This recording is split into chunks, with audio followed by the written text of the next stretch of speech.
There's a moment every hiker dreads, when the trail disappears and you realize it's not the forest that's unfamiliar. It's you. Tonight, DreadScribe writes again. Before we begin, don't forget to like and subscribe for more chilling stories. Drop a comment and let me know where you're watching from and what time it is. I love seeing where everyone is tuning in from, and if there's a story you'd like me to cover next, I'd love to hear it too. It began as an impulse, the kind of decision made under a restless sky when silence feels too heavy to ignore. A friend of mine, Leo, mentioned a trail that didn't appear on any map. A hidden route leading to a lake so still it reflected the clouds like trapped ghosts. The words uncharted path felt electric, almost forbidden. I told myself it was curiosity, not obsession, that made me agree to follow it. But curiosity, like a flame, doesn't care who it burns. The first mile was ordinary enough. Dust rising in golden shafts of light, our boots pressing soft into the earth. But when I checked my GPS, the line of our route simply stopped. The device froze, the cursor blinking on an empty screen. No coordinates, no signal. It was as if the world ended right there, and yet the trail beneath our feet stretched forward, thin, winding, like a scar through the forest. We exchanged nervous smiles, pretending adventure was stronger than unease. Still, something inside me whispered that the forest was watching. As we went deeper, the air thickened. The sound of birds faded until even the wind forgot how to move. Each step felt muffled, absorbed by a silence that wasn't peaceful. It was predatory. The trees grew denser, leaning inward, their bark darker, wetter, almost pulsing with unseen veins. A strange rhythm echoed in the distance, perhaps a stream, perhaps something else. Leo joked it sounded like breathing, but his voice trembled. I remember the first sign that something was wrong. The shadows shifted opposite to the sun. I looked behind me, and our footprints were gone. Not covered, gone. The dirt was smooth, untouched, as if we'd never been there at all. I forced a laugh, brushed it off as dust or loose soil. But then the trail itself seemed to ripple, like heat waves rising off asphalt. I blinked hard. It was steady again. Maybe my mind was tricking me. Or maybe the forest didn't like being seen. Hours passed. The trees grew taller, unfamiliar. Their roots intertwined like skeletal hands gripping the ground. I felt disoriented, as though the compass in my skull had started spinning. Leo checked his watch. It read 3:12 p.m. Mine read 10:47. The sun above us hung motionless in the same position it had been an hour ago. Somewhere between awe and dread, I realized the forest wasn't just alive. It was aware. When the trail abruptly split into two, both paths looked identical, mirror images of each other. I took the left one. Leo took the right to scout ahead. We stayed within sight. I could see him between the trees, his figure flickering through shafts of light. But then the trees shifted again, only slightly, and he was gone. Not a sound, not a call, just gone. My chest tightened. I ran forward calling his name, but all I found were my own footprints circling back toward me. That was when I understood. The path wasn't leading us anywhere. It was folding us in, and whatever waited at its end wasn't a lake. It was something older, patient, and hungry. I didn't run far. The forest made distance elastic, turning strides into loops the way dreams fold hallways into cul-de-sacs. When I stopped, my breath sounded borrowed, as if I were inhaling through someone else's memory. Leo's name floated in the branches, half echo, half plea. I scored a trunk with my knife and watched the cut seal shut, the bark knitting like skin that refused to scar. That was the first time I said it aloud. The path is moving. I chose the left fork again because left felt like choosing the heart over the head. Eyes down, I counted steps, convinced numbers could stake me to the world. Every 50 I paused and scanned the canopy. A silver sheen rode the leaves, like moonlight poured during daylight. The GPS flashed, spat coordinates 4 miles south, then died, leaving only my reflection in the glass. For a heartbeat, the reflection lagged, blinking after me like a hesitant twin. Why was the mirror late to me? The clearing arrived without transition, as if the woods exhaled me into a new room. A cairn of riverstone stood centered. Beside it, the oval stamp of a camp, no tent, no ash, only the contour where a body once slept. I touched the soil. It was warmer than the air, cupping another person's heat, like a letter still warm from the writer's hand. I whispered Leo again, testing the thin ice of hope. The wind replied with the paper-dry hiss of needles. Beyond the clearing, a corridor of trees made a door-shaped darkness. I stepped through and pressure popped in my ears. The trail smoothed to pale rock veined with quartz, the mountain's spine breaking skin. Ahead, water moved with the deliberation of a stalker rather than a stream. When the lake revealed itself, it wasn't wide but bottomless black, a pupil dilated against day. The surface held the sky like polished steel, yet my skin prickled as if standing on a balcony's wrong side. What made a mirror feel predatory? Across the water I saw Leo, small as a pressed leaf, posture still, face unreadable. I raised my arm. He raised his. Relief washed me like rain after a moth-dry summer. Then I stepped left and he stepped right. I waved and he waved a beat late. The cold truth arrived carefully. I was watching myself. The figure formed my name with my mouth. Behind him, trees bent like worshippers. I placed my boot on the water. It held taut as drumskin stretched over something sleeping. I took another step, drawn by gravity older than maps, older than certainty. Halfway across, the sky tilted and the trail behind me erased itself with the polite efficiency of a closing book. I ran, the surface booming underfoot like a heartbeat. Dusk. I woke at the trailhead, throat raw, hands sticky with sap. Park staff ringed the kiosk. One held a missing persons flyer with my face on it, dated a week before we began. In the photo, I was smiling at a forest that already knew my name, still trembling. The mountain didn't misplace us. It curated us. I go home and my maps stay blank where that lake should be, and every mirror takes a breath before returning me, like a cautious diver rising slow. It started with a sound that didn't belong to the canyon. You could tell when the world makes a sound that's alive. Wind sighs, water murmurs, earth hums. But this one was personal.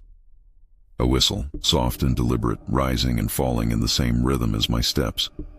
I was hiking through Red Hollow, a maze of iron-colored cliffs and echoing stone arteries that twisted light into ribbons. The air was dry enough to drink. My breath came in visible waves, but the canyon's breath, that strange, echoing whistle, seemed to answer mine. I stopped, and so did it. Silence poured in like sand. My heart, unsure of the rules, skipped a beat too loudly. Then, faintly, the whistle resumed, one note lower this time. Almost playful, like something pretending to mimic me, but still learning how. My phone had no signal, the GPS wheel spinning endlessly, searching for a satellite that must have refused to look this deep into the earth. I told myself it was the wind carving through cracks, but the rhythm was too exact, the pauses too aware. The deeper I went, the narrower the canyon became. The sun fractured above me, thin and metallic, cutting through in vertical shards. Every sound, boots, zippers, heartbeat, ricocheted like it was trying to multiply itself. Then came the whistle again, closer, sharper, impossibly human. I froze. My shadow stretched and distorted on the wall, and for a second I saw another beside it. But when I turned, there was no one. The scientist in me, the part that needed everything to have a measurable cause, fought the growing tremor in my hands. I began recording on my phone, holding it up toward the rock face. The sound returned, faint but deliberate. 3 notes, a pause, then one longer exhale. The pattern repeated exactly as I breathed. My mind searched for logic. Perhaps the sound waves bouncing off irregular surfaces were syncing with my respiration cycle. Perhaps the canyon, in its endless patience, was simply answering physics with physics. But when I exhaled through my nose, the whistle inhaled. When I inhaled, it sighed. I whispered, "Hello?" The canyon answered with a shrill, mocking breath, softer this time, almost tender. That's when I noticed the dust motes in the air swirling against the wind's direction. A current moving from inside the canyon toward me, not the other way around. It smelled faintly of metal, like iron warmed by skin. Something shifted beneath the surface of reason. Maybe sound wasn't bouncing. Maybe it was breathing. The thought felt absurd, and yet the air pulsed like a living lung, expanding and contracting with invisible ribs. The rocks seemed to sweat. My flashlight beam flickered as if submerged underwater. I called out again, louder this time. "Who's there?" The whistle stopped. A second later, it came from directly behind me, so close I felt the vibration brush the back of my neck, like a stranger whispering through a smile. And that's when I realized, whatever was mimicking me wasn't in the canyon. It was inside it, and it had finally learned to blurred into red dust and vertigo. The canyon was empty, but emptiness didn't feel safe anymore. The silence was swollen, not quiet, but listening. Every heartbeat came back delayed, distorted, echoing from somewhere deeper than the rock itself. I whispered Leo's name out of instinct, though I was hiking alone this time. The canyon answered with a low hum, like something exhaling through stone lungs. I replayed the audio from my phone, desperate for proof. The recording began with my own steps, measured and steady. Then came the whistle. 3 tones, a pause, a breath. It wasn't random. The waveform was clean, deliberate, as if composed. But something was wrong. Each note aligned perfectly with my pulse. I scrolled back and noticed something impossible. The sound started before I made the noise it mimicked, as though the canyon already knew what I was about to do. I told myself it was lag, an acoustic trick, my mind reaching for comfort in equations. Still, every instinct screamed that I was not the only thing alive here. The walls shimmered with faint mineral veins, glinting like eyes opening in the stone. The air grew damp, metallic, charged with static. Then, faintly, another whistle drifted through, longer this time, drawn out like a sigh from something ancient waking. I followed it deeper. Every step narrowed the canyon until it pressed around me like a throat. My flashlight sliced through suspended dust that moved in waves, rhythmic, breathing. The sound grew sharper. I wanted to believe it came from another hiker, someone lost like me. I called out again, my voice cracking. "Hello? You're not alone." The whistle answered. Not an echo, but a reply. 4 tones. The last one quivered, like laughter restrained. I felt my throat tighten as a cold draft wrapped around my legs. I lifted the flashlight and the beam struck something smooth embedded in the wall. A fragment of glass, perfectly round. Inside it shimmered a faint reflection, not of me now, but of me seconds ago. My recorded self looked calm, curious, unaware. Then, in the reflection, a second figure moved behind me. I spun around, but the space was empty. Only the sound remained, my own recorded breath looping through invisible speakers. My phone, still recording, vibrated in my hand. The waveform danced alive on its own. Then it spoke. Not in words, but in perfect imitation. My own voice, saying my name like a question. "Are you there?" The canyon answered with a long, low whistle that trembled into something like laughter. The sound rolled up the rock, multiplied, spreading through cracks like veins of noise. The walls seemed to breathe again, synchronized with me until I couldn't tell which inhale was mine. I dropped the phone and ran toward the light, or what I thought was light. When I finally reached the mouth of the canyon, dawn had already passed. My watch read a full day later. On the playback, the last sound wasn't my scream or my breath. It was a single clear whistle, rising gently, and whispering my name with perfect tone and timing. I sometimes wake at night to that same rhythm, hearing it in the wind through my window. Scientists might call it tinnitus or auditory imprinting, but deep down I know better. The canyon didn't echo me, it remembered me. And every time I breathe, it's still listening. The morning started with a promise of clarity. Wide skies, clean air, the kind of light that makes even silence feel awake. I was hiking with my camera, hoping to capture the valley before the mist rolled in. But the fog arrived sooner than forecasted, moving not like weather but intention. It flowed low across the ground, curling around trees as if memorizing them. Within minutes, the world shrank to a dim cocoon of white, and I could hear only my own breathing. The forest had lost its face, and I was walking inside something that didn't want to be seen. At first, it was beautiful, the kind of beauty that feels sacred until it turns on you. The light fractured through the vapor, painting halos around branches and stones. My watch vibrated, a sudden drop in temperature, 10 degrees in less than a minute. The fog thickened, swallowing the trail. I lifted my camera and took a photo, hoping to anchor myself. When I reviewed it, I froze. Behind the milky blur, faint but unmistakable, was a face, eyes half closed, mouth slack, hovering at shoulder height. I blinked, checked again, and it was gone. The air pressed closer, dense enough to taste. I told myself it was pareidolia, the brain's hunger for patterns, finding humanity in chaos. I even laughed, though it sounded muffled, absorbed. Then the laughter answered back. Same pitch, same tone, only a second delayed. The fog carried it like a whisper passed from mouth to mouth. I called out, "Hello?" And the sound didn't return as an echo. It returned as a question, reshaped, uncertain. "Hello?" Every sense began to warp. The pine needles underfoot crunched like breaking glass. The smell of rain turned metallic, electric. My camera kept clicking on its own, shutter rapid, capturing frames without my touch. I looked down. My fingers trembled above the button, untouched, yet the light kept flashing. Through the smoke-colored air, silhouettes wavered in and out, outlines of people walking, bending, turning their heads. They moved without weight, like reflections without mirrors. One brushed past me, cold as dry ice, and I flinched hard enough to drop the camera. It landed lens first in the mud. I crouched, hands shaking, and felt a wetness not from rain but condensation, dense, almost oily. When I wiped it from the camera, it left streaks like fingerprints. For a moment, I was certain something had touched it before I did. The fog pulsed again, drawing tighter, until I could see nothing beyond my own outline.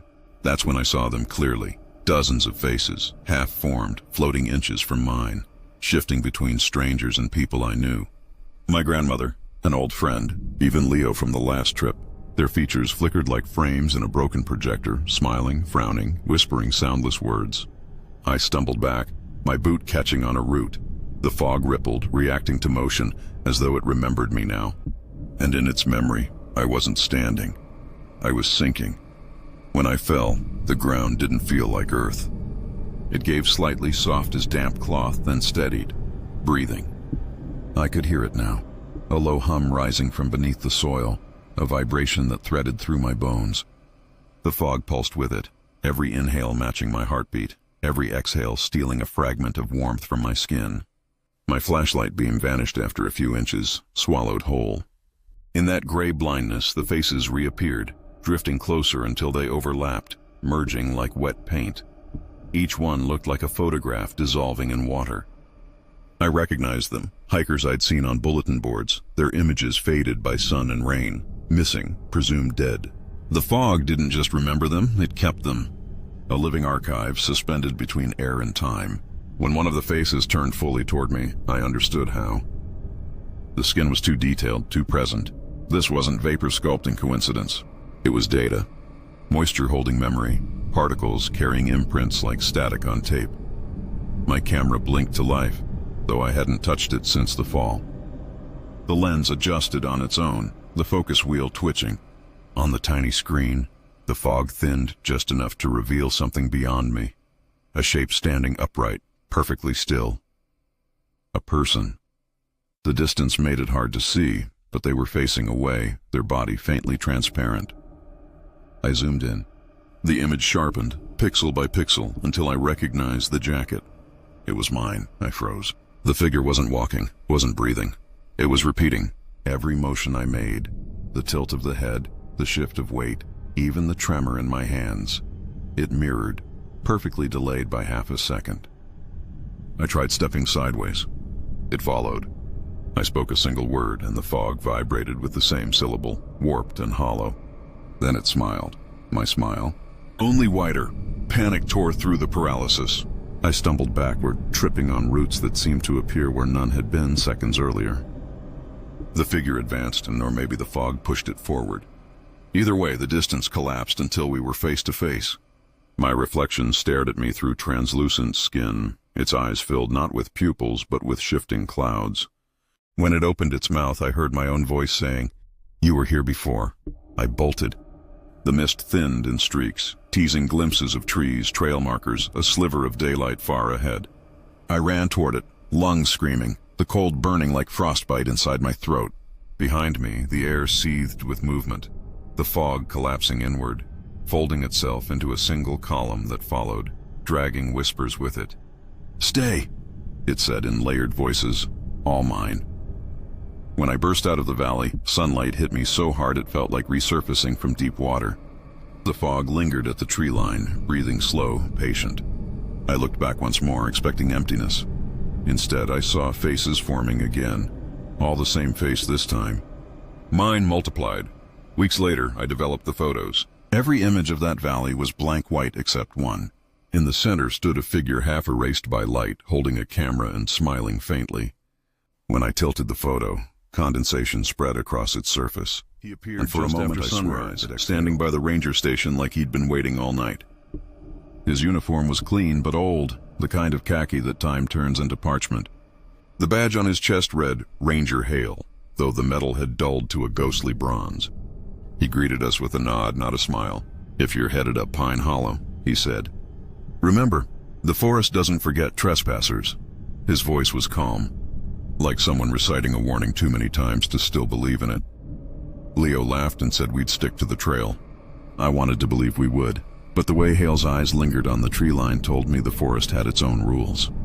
He handed me a paper map, hand-drawn, ink-faded, and smudged by rain.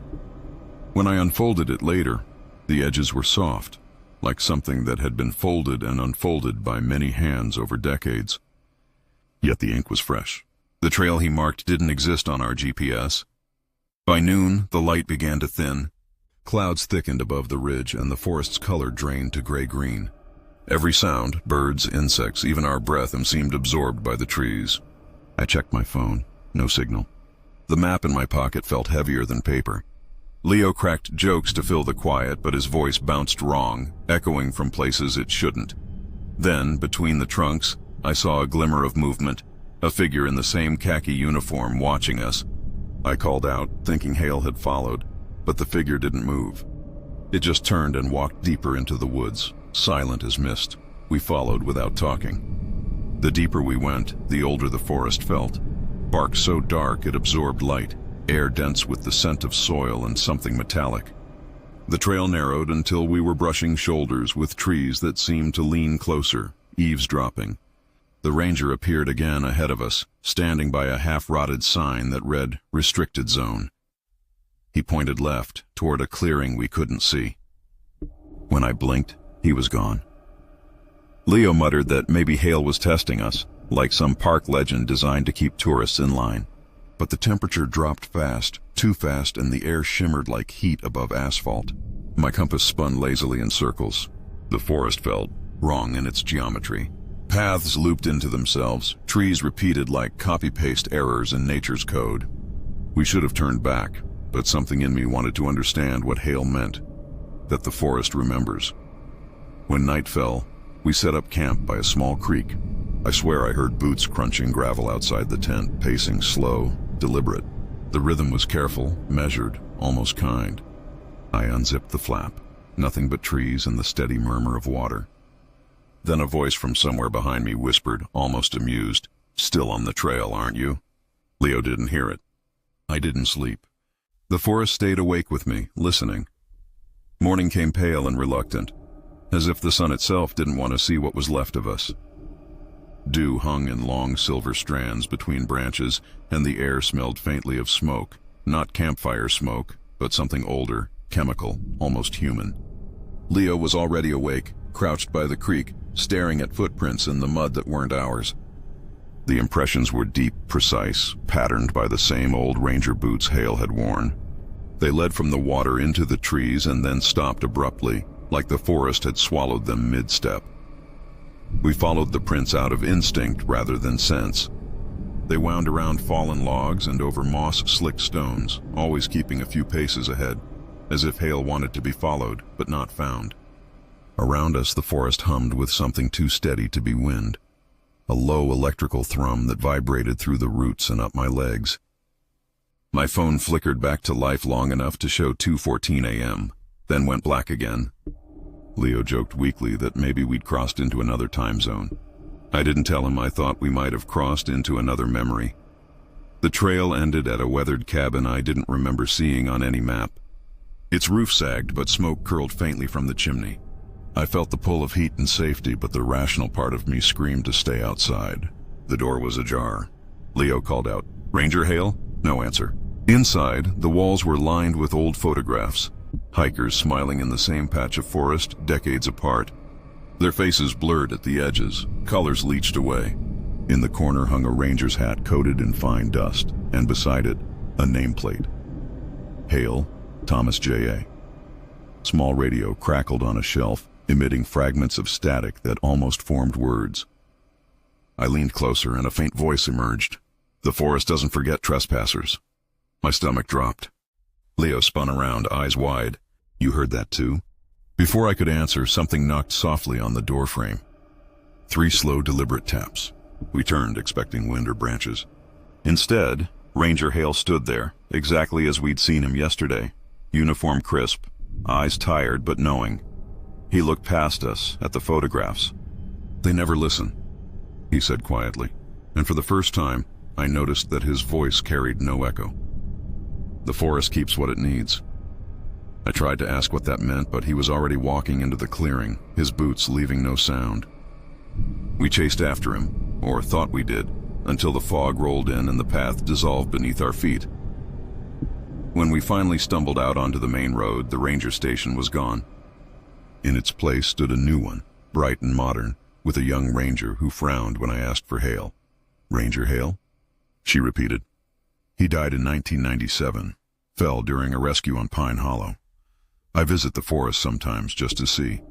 There's a plaque near the old ridge that reads, "In memory of Ranger Thomas Hale, keeper of the hollow." And beneath it, faint but legible, someone etched by hand, "He never left."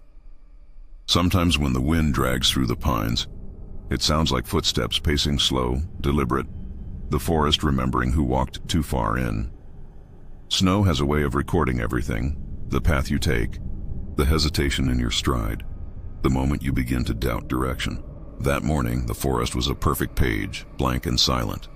Leo and I had set out early, following the ridge where the snow still glittered untouched. But it wasn't untouched for long. After the first mile, I noticed another pair of prints beside mine. Same size, same tread pattern. At first I thought I was seeing double.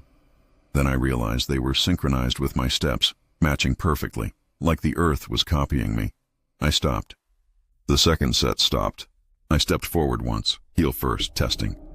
The other print appeared in the snow at the same time, not after, not delayed, but simultaneous. I stared, my pulse flickering in my throat. Leo was a few yards behind, muttering about the cold, oblivious. I didn't tell him. Part of me wanted to believe it was a quirk of snow consistency or wind drift. Science, not superstition. But when I glanced back, our entire trail looked wrong. The prints merged and blurred as if the snow was erasing us in real time. By midday, the light shifted. The forest lost color, the way sound fades underwater. Everything looked thin, translucent. Even my hands seemed too pale, too distant from me. The snow underfoot grew softer, almost hollow, as though something was moving just beneath it. Every crunch echoed twice, once real, once delayed, a whisper of imitation. Hear that? I asked Leo. He paused, listening, then shrugged. Just the wind. But the wind doesn't have footsteps. We stopped for lunch near a frozen stream. I turned my GPS on to check our elevation, and the screen flashed coordinates that changed every few seconds. We were both here and somewhere miles away.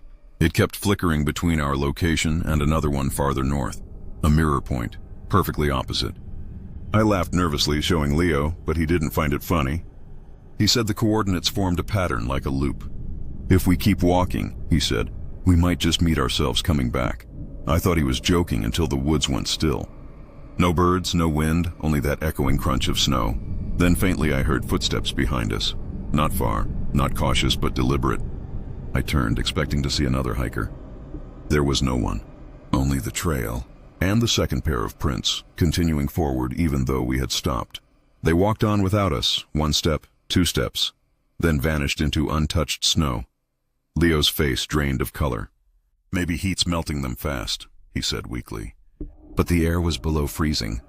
I crouched and touched the ground, and it was warm. A pulse, faint but steady, beat beneath my glove like a heartbeat under ice. The prints reappeared suddenly, now circling us, forming a slow ring. The forest was no longer quiet. It was breathing, and each breath sounded like footsteps coming closer around us until the prints were barely a boot's width away.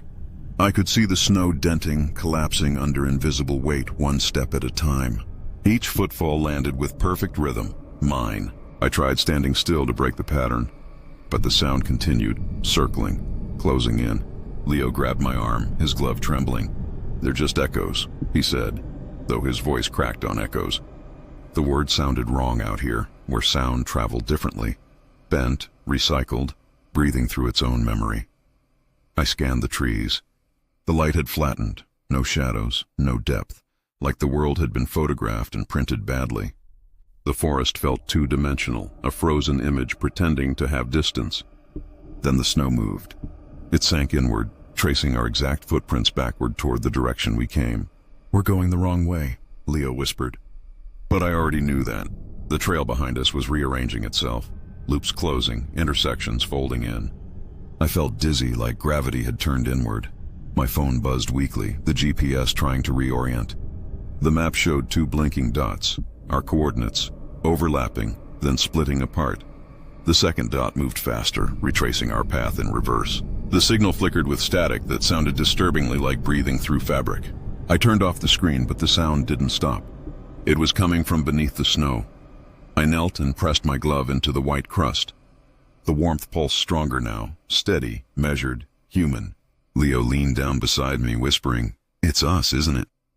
He wasn't asking for an answer. The wind began to rise, scattering flakes into spirals that danced like smoke. Through the blur, I saw motion, faint silhouettes pacing in parallel, our same heights, our same strides. They weren't solid, just outlines pressed into the air, transparent as reflections on water. One of them turned. Its head tilted in sync with mine. For a heartbeat, I looked straight into my own eyes, hollow, pale, rimmed with frost. I staggered backward, heart hammering. Leo shouted something, but his voice came from two directions at once, ahead and behind. The doppelganger forms began walking faster. Their footsteps layered over ours until sound and silence merged into one seamless rhythm. The earth vibrated like a drumhead under tension. Snow exploded upward as if the ground exhaled. I fell hard, my vision tunneling in and out. When I blinked again, the forest was empty. No Prince, no Leo, no second me. Only the snow, smooth and untouched, like none of it had happened. My GPS flickered one last time, coordinates blinking 0 Cruiro, as if we'd reached the origin point of something that shouldn't exist. I stumbled downhill, half running, half dreaming, until I saw the ranger outpost through the trees. But when I reached it, the door hung open, the inside layered in dust and frost. A map lay on the table, one trail traced in red ink that ended abruptly in a perfect circle. At the bottom, someone had scrawled a single note: "If you hear your own footsteps, don't stop walking." I go back sometimes, hoping for proof. But the forest erases fast. Every snowfall rewrites the ground, deleting the past with precision. Still, when I walk home through fresh snow, I hear it. That faint, perfect echo behind me. And I never turn around. It began as nothing more than background noise, a soft hiss of static that clung to our emergency radio long after the storm had passed. We were camped deep in the wilderness, miles from the nearest tower. The night stretched wide and unbroken. The others had already fallen asleep, but I couldn't. Something about the static felt wrong. It wasn't random. It pulsed, almost like a heartbeat filtered through static dust. I adjusted the dial, chasing the faintest trace of pattern. That's when the radio spoke our coordinates. I froze. The voice wasn't clear, more like syllables woven through interference. 37.92. It was our exact location. The signal repeated, looping every 20 seconds, as if the canyon itself was transmitting us. I whispered for Leo, but he didn't stir. The air inside the tent had changed, thicker, charged, carrying the metallic scent of rain, though the sky outside was dry and still. Curiosity won. I carried the radio outside and placed it on a rock near the fire pit. The flames flickered each time the static surged, as if the signal carried weight, bending the air around it. I leaned close, turning the volume higher. Beneath the static, faint sounds emerged, distant breathing, faint clicks, and the low murmur of overlapping voices, like people talking underwater. It wasn't feedback. It was listening. I checked my GPS. It blinked uncertainly, showing our dot flickering between 2 points a mile apart. A ghost signal. I should have turned everything off and gone back to sleep, but I wanted to know what was broadcasting this deep in the backcountry. Maybe a rescue team, maybe some abandoned frequency bleeding through from another channel. Still, I couldn't shake the feeling that we were the ones being scanned. I spoke into the receiver. "Who's there?" The static paused, clean, deliberate silence. Then came the same voice, whispering, fragmented, "You are." The words hit harder than they should have. I looked around. The forest was dark, utterly still. Even the wind seemed to hold its breath. I turned back to the radio. The static was building now, louder, faster, rhythmic, like a distorted heartbeat accelerating. My smartwatch vibrated violently on my wrist, detecting an irregular pulse. The reading flashed a heart rate twice my normal.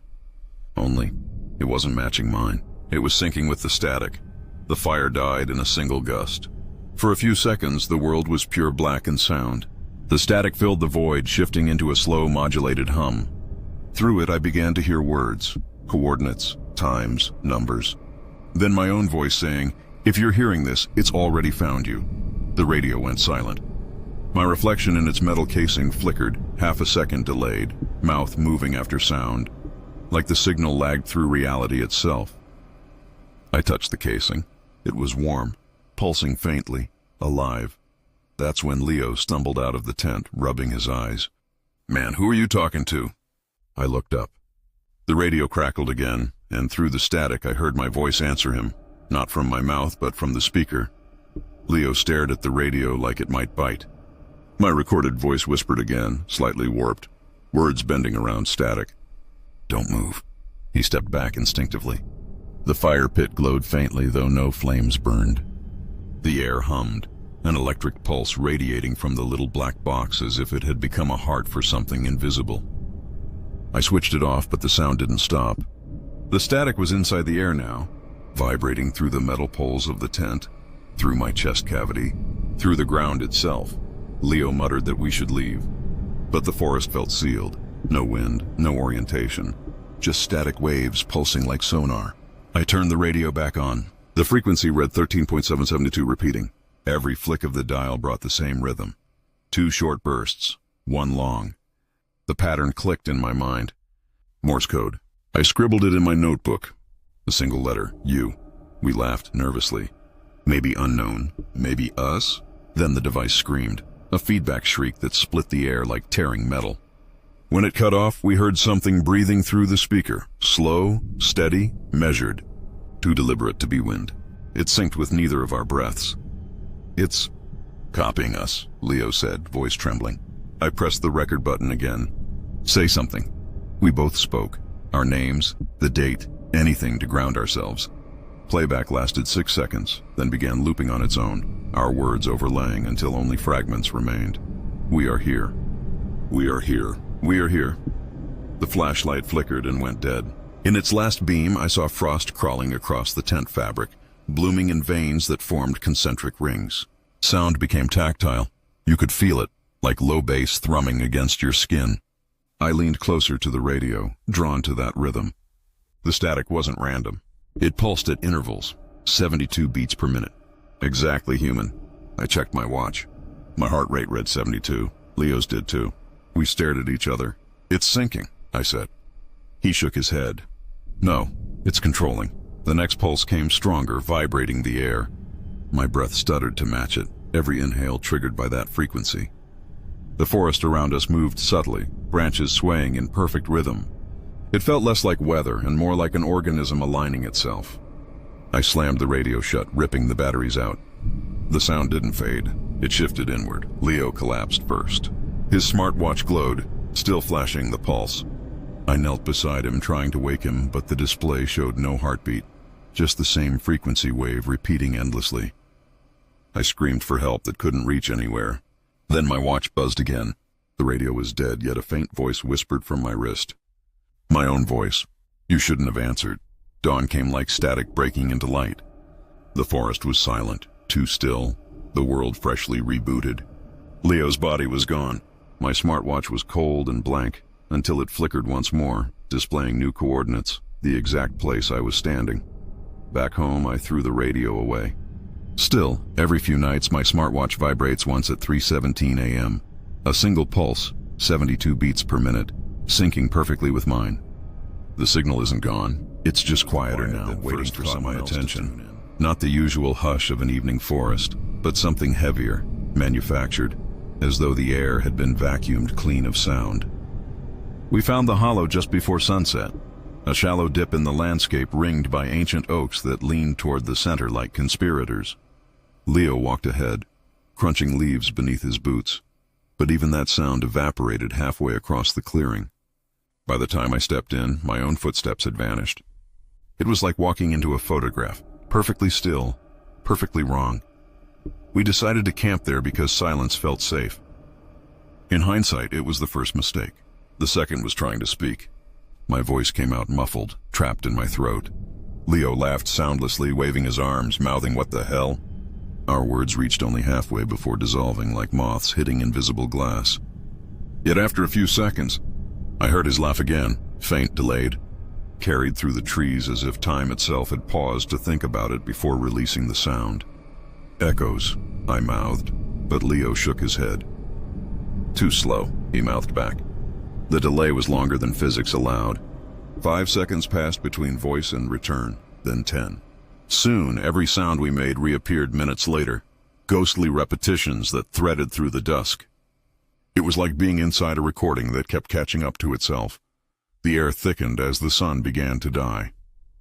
The hollow absorbed the last orange light until everything turned slate blue, dreamlike. I clapped once. The echo came back distorted, stretched, then buried within it something new, a sound that wasn't ours. A whisper, rhythmic, almost mechanical. Leo froze, listening. It came again, clearer this time, woven into the returning noise. "Who's still there?" We looked at each other. Neither of us had spoken. The air shifted, cooler now, trembling with faint vibration. I reached for my recorder, the same one I'd used during field work to analyze wildlife frequencies.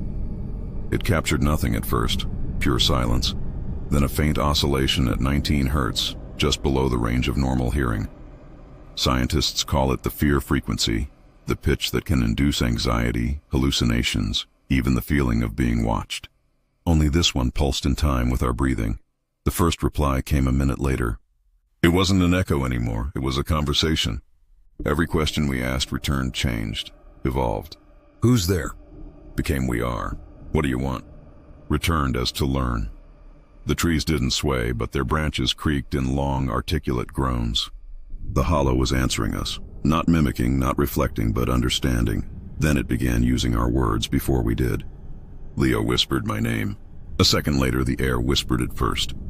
The timing inverted. The forest had learned the script and decided to improvise. That was when the recorder clicked off on its own.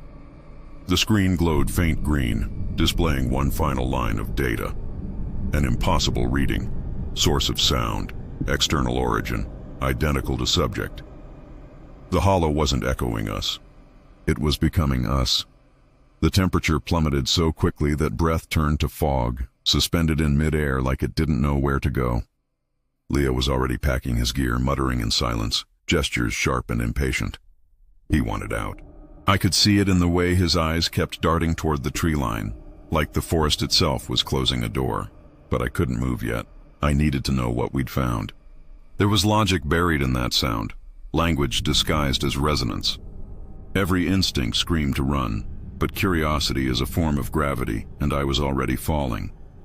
I replayed the recording, expecting the same faint whispers.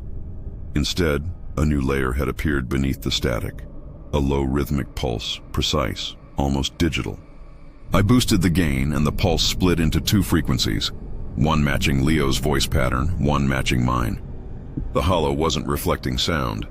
It was storing it, building something from us like clay collecting fingerprints. I felt lightheaded, the air too thin. My watch ticked slower, seconds stretching into fragments. The forest was tampering with time itself. Leo grabbed my arm, his mouth moving fast. I couldn't hear him, but I didn't need to. His expression said enough. We headed uphill, back toward where the silence broke into real sound again. But halfway through the clearing, the air rippled. The returning echoes were no longer delayed. They were early. My own footsteps arrived ahead of me, crunching snow before my boots touched down. The forest was predicting us, or maybe rehearsing. Then came the voice. Not from behind, not from within the trees, but from all around. Perfectly balanced, a whisper on every frequency. Stay. The word wasn't spoken. It was inhaled by the forest and exhaled into meaning. Leo bolted. I followed, sprinting uphill, lungs burning. Every sound we made, every breath, every snapped twig, repeated instantly, doubled, tripled, until the woods became a choir of our own panic. When we reached the ridge, The echo vanished again, like someone hit mute. I turned to make sure Leo was behind me, and froze. There were two of him. The second stood a few paces farther back, posture identical, expression hollow. The light bent slightly around him, like heat distortion, and when the wind brushed past, both turned in unison. One opened its mouth and said my name. The other didn't. I stumbled forward, but the ground beneath my feet shuddered.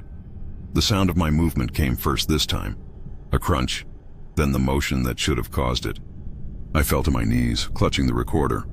Its screen flickered one final time, flashing a single message across the data log. Pattern complete.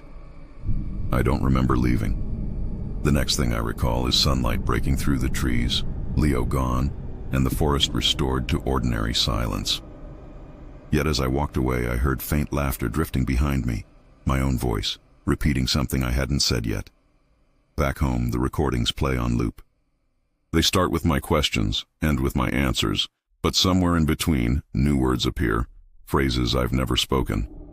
When I sleep, I dream of the hollow speaking back. My voice layered in infinite delay, each repetition a little closer to perfect. It began as a shimmer, faint, steady, hovering just beyond the ridge where the tree line broke into the night. At first I thought it was a ranger's lantern or a campsite fire, but the light didn't flicker. It pulsed, slow and rhythmic, like something breathing beneath the stars. The sky above it was wrong too, constellations subtly rearranged, unfamiliar patterns bending toward that glow. Leo called it a reflection from some mining operation nearby. I wanted to believe him, but the nearest mine had closed 30 years ago. We were halfway through a week-long trek, tracing old forest routes that no one bothered to maintain anymore. Each night the light appeared in the same spot, a distant cold gleam beyond the ridge, never closer, never gone. The compass spun when we tried to aim toward it. The GPS lagged, freezing on coordinates that didn't exist. It was like the landscape refused to acknowledge what we were seeing. Still, curiosity dragged us forward. By the third night, the forest had gone silent in that unmistakable way. Not peaceful silence, but absence, the world holding its breath.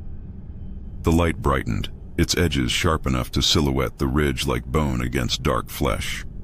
My camera picked it up easily, but the lens fogged each time I zoomed in, as if the glass itself resisted clarity. Through the haze, I caught a glimpse of movement, not in front of the light, but within it. Figures faint and slow, pacing as though behind frosted glass. Leo said maybe it was atmospheric refraction, the way air bends light over long distances. He sounded like a man desperate for science to explain what instinct already knew, because the truth sat in our stomachs like cold stones. Whatever that light was, it was watching us back. The climb grew harder. The trees thinned, the soil shifting from dark loam to pale rock streaked with something metallic. Every few feet I heard a low hum. Subsonic, felt more than heard, vibrating up through my boots. The closer we got, the more my watch lagged, seconds stretching into full breaths. We were moving uphill, but the ridge never seemed to approach. The light stayed fixed, taunting, suspended in that same impossible distance. Then Leo yelled. He'd found something buried in the snow, a rusted metal plate etched with numbers. Coordinates, maybe. I knelt beside him, brushing away frost. The pattern wasn't random. It matched the ones we'd seen flashing on the GPS before it froze. But the final line wasn't numbers. It was a name, mine. I stared at it, unable to speak. The metal was warm to the touch, pulsing faintly, as though it had just been handled. When I looked up, the light had shifted. It was no longer beyond the ridge. It was on it, blinding white, spilling across the treetops like a sunrise running backward. Shadows stretched toward us, long and sharp. For a moment, the forest looked two-dimensional, flattened by brilliance. Then the world blinked, once, and the light was gone. But something was still glowing behind the trees, crunching through frost that glittered like powdered glass. Every step closer made the air heavier, charged with static that prickled across my skin. My ears rang, not from altitude but from frequency. The hum that had lived beneath the silence all night was louder now, modulating like a generator hidden under the mountain. Leo muttered that it felt like standing near power lines, but there were no lines here. Only stone and sky and that impossible light spilling through the trees ahead.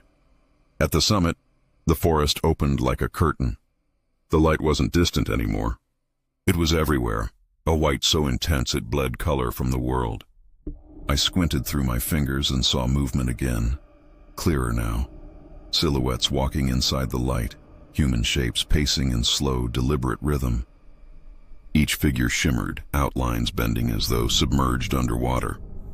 I shouted, but my voice went nowhere. The air absorbed it, swallowed it. Then faintly one of the figures turned. It looked like me. Same height, same jacket, same tilt of the head. For a moment I thought I was seeing a reflection on some invisible surface, until it raised its arm half a second after I did. The timing was wrong, a delayed mirror. Leah whispered, "What is that?" And I couldn't answer because I was afraid the echo of my voice might move on its own. The figure tilted its head the same way I did, studying me. Then the light flared, blinding. When the brightness receded, Leah was gone. No footprints, no sound, just the faint vibration of the ground beneath my knees, like a slow heartbeat. The figures in the light had multiplied. Dozens now, all identical silhouettes flickering in perfect rhythm. My reflection replicated. I stepped forward and the nearest figure stepped back. I stepped back and it followed. Somewhere between those motions I understood. We weren't looking at the light. We were looking through it. The radio in my pack crackled, a voice breaking through static. My own voice. "Step inside." The sound was hypnotic. My body moved before my mind could stop it. The snow glowed underfoot, hardening like glass as I crossed the final few steps. The edge of the light was a physical wall, thin as silk, warm as breath. I pressed my palm to it and it yielded slightly, pliant. For a second I felt the same hum I'd heard all night vibrate through my bones. Then it pulled. The last thing I remember is the sensation of falling sideways. Not down, not up, but inward. My vision split. Half darkness, half brilliance. On one side of the divide, I saw the forest shrinking away, and on the other, a vast field of still air that glowed like liquid glass. My reflection waited there, smiling faintly. When I opened my eyes, the world was silent again. I stood on the ridge, alone, dawn breaking pale and hollow. My radio was dead, my gear untouched. Only my compass still moved, spinning wildly before stopping at a new bearing. Behind me, there at the base of the ridge, the light had returned. And inside it, one single figure waved, wearing Leo's jacket. The snow had just begun when we found it. A small cabin crouched in a hollow, smoke coiling from its chimney even though no footprints led to the door. The storm had chased us off the main trail hours ago, and the forest had turned into a blur of white and motionless trees. Leo spotted the roof first, half buried beneath snowdrifts, its wood aged silver by decades of wind. It shouldn't have been there.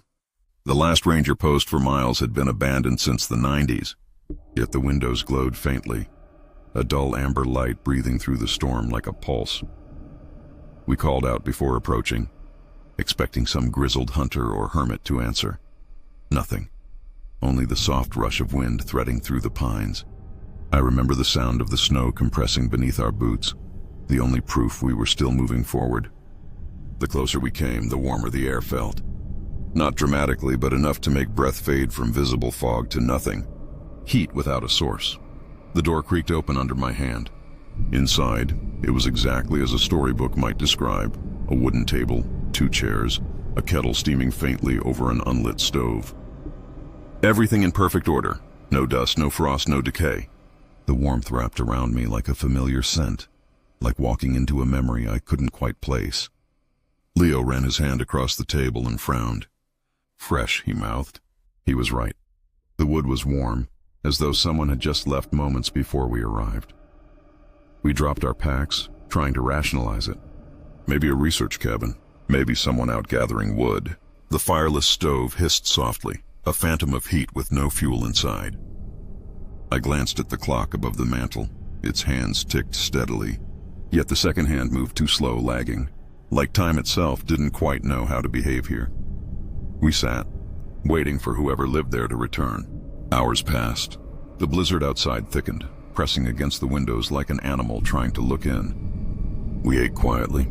Every few minutes, one of us would glance at the door, expecting the handle to turn. It never did.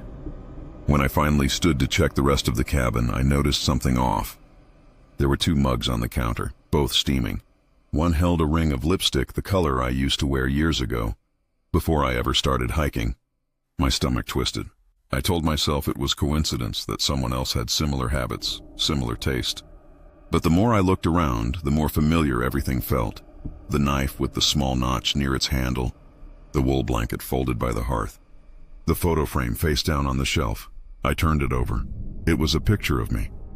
Outside, the storm stopped. Silence settled like dust after collapse, and from somewhere behind the cabin I heard snow crunching. Footsteps slow, deliberate, approaching the door. The footsteps stopped just outside, then nothing. The handle trembled once like the cabin itself inhaled. Leo reached for the door, but I shook my head. Something in that pause between knocks felt rehearsed, deliberate, like an echo waiting for the cue to begin again. The silence thickened. Even the wind seemed to lean closer. When he opened it anyway, there was only snow, untouched and gleaming under a dull gray sky. But the warmth in the room faltered, slipping away like breath from a dying lung. I crossed to the window. The forest outside was frozen mid-motion. Snowflakes hung suspended in the air, glimmering, unmoving. The world had stopped. Leo whispered my name, but his voice was faint, like it had to travel through something heavy. I turned and the cabin wasn't the same. The wood looked newer, glossier, the light warmer, and on the table, 2 bowls of soup steamed gently. I watched one of the spoons move on its own, circling slowly, stirring. My chest tightened. "Leo," I said, but my voice came from somewhere else in the room. Across the table a faint shimmer took shape, a mirage of heat coalescing into form. It was me. Same jacket, same gloves, same tired expression. She looked up, meeting my eyes, and smiled with an exhaustion that felt too familiar. I stumbled backward, colliding with Leo, who only whispered, It's us." The other version of me reached across the table, pressing her hand flat against the wood. The warmth surged again, flowing through the room in a slow pulse. Behind her, the clock ticked faster, the second hand catching up to lost time. The air shimmered between us, thin as glass, fragile as a soap bubble. Then I heard it, faint breathing from behind me. Leo turned pale. The door had closed and another figure stood there, another Leo. His clothes were torn, his face covered in frostbite burns. His eyes were calm, knowing. He said something I couldn't hear, lips moving slowly, deliberately. "You shouldn't have stayed." The light flickered, every surface humming faintly, as though the cabin had veins carrying electricity. My reflection across the table blurred, sinking into the wood grain. The warm air turned heavy, almost liquid. I tried to move, but the floor clung to my boots like mud. The 2 versions of Leo and I began to overlap, like a double exposure collapsing into itself. I grabbed his hand, the living, shivering Leo beside me, and pulled toward the door. The knob burned cold against my palm, but it opened, spilling us into snow that finally remembered how to fall. Behind us, the cabin glowed dimly, the same faint amber as before, steady and patient. The sound of our breath faded into wind. When I looked back, the door was open again, the table set, 2 mugs steaming gently, waiting. Weeks later, I returned with a ranger. We found the clearing, but no cabin, just a ring of thawed earth where snow refused to settle. The soil was warm. My thermos sat in the center, still half full, steam curling from its lid as if I'd just poured it. I didn't touch it. Some places don't forget. They just wait for you to remember. Subtle enough to mistake for the pulse of blood in my ears. I lay awake in my tent halfway up Ridgewater Peak, listening as the ground exhaled beneath me. It wasn't the sharp jolt of a quake, but a slow undulation, rhythmic, almost tender. Each vibration lasted exactly 90 seconds, then faded, returning after another 90. I checked my watch, convinced it was coincidence, but the timing never wavered. The mountain wasn't shifting. It was breathing. The rational part of me wanted data. I set up the seismograph I'd hauled up for the study, just a compact model meant for field measurements. Its sensor needle swung gently, then steadied, tracing smooth waves that resembled human REM cycles. 90 minutes later, the pattern repeated. It was too precise for tectonics, too gentle for wind or erosion. I thought of the myth locals had told me before I left. The mountain was alive, they said, a giant dreaming beneath its crust. When it stirs, people vanish. I'd laughed it off as folklore. But the graphs told a story older than science. Around 3 a.m., I stepped outside. The sky glowed faintly silver, the kind of light that doesn't belong to any moon phase. Snow shimmered in long, slow ripples as if waves were moving under the surface. I crouched and pressed my glove to the ground. It pulsed faintly, warm through the ice. Each throb aligned perfectly with the readings on the monitor inside my tent. A living rhythm, ancient and patient. Then came the sound. A deep frequency just below hearing, a low hum you feel more than hear. My ribs vibrated against it. The trees along the ridge swayed, though no wind moved. I turned the recorder on, capturing the faint resonance, and that's when the whisper bled through the static. A voice too soft to belong to the outside world. "Stay still," it said. I froze. The voice came again, clearer this time, vibrating through my boots rather than my ears. It wasn't language exactly, more like meaning pressed directly into bone. My knees buckled under the weight of it. I glanced at the horizon, but the world seemed to warp around me, distance bending like heat haze. I stumbled back toward the tent, the snow crunching underfoot in perfect rhythm with the pulse. When I replayed the recording inside, the voice wasn't there. Just the hum, the endless rise and fall. But in between frequencies, something new appeared. A pattern of numbers, repeating. 90.0, 45.0, 90.0. A cycle, maybe. A countdown. I lay back, eyes fixed on the tent ceiling, the hum still thrumming beneath. Sleep pulled at me, heavy and warm, and for a moment I felt my heartbeat sinking with the ground. It was a lullaby written in stone. My eyelids closed, and I dreamed not of the mountain, but as it, vast, slow, watching time slide across its skin like clouds. When I woke, the equipment was gone. Only one line remained etched in the frost outside my tent, carved in trembling letters. "Wake me slowly."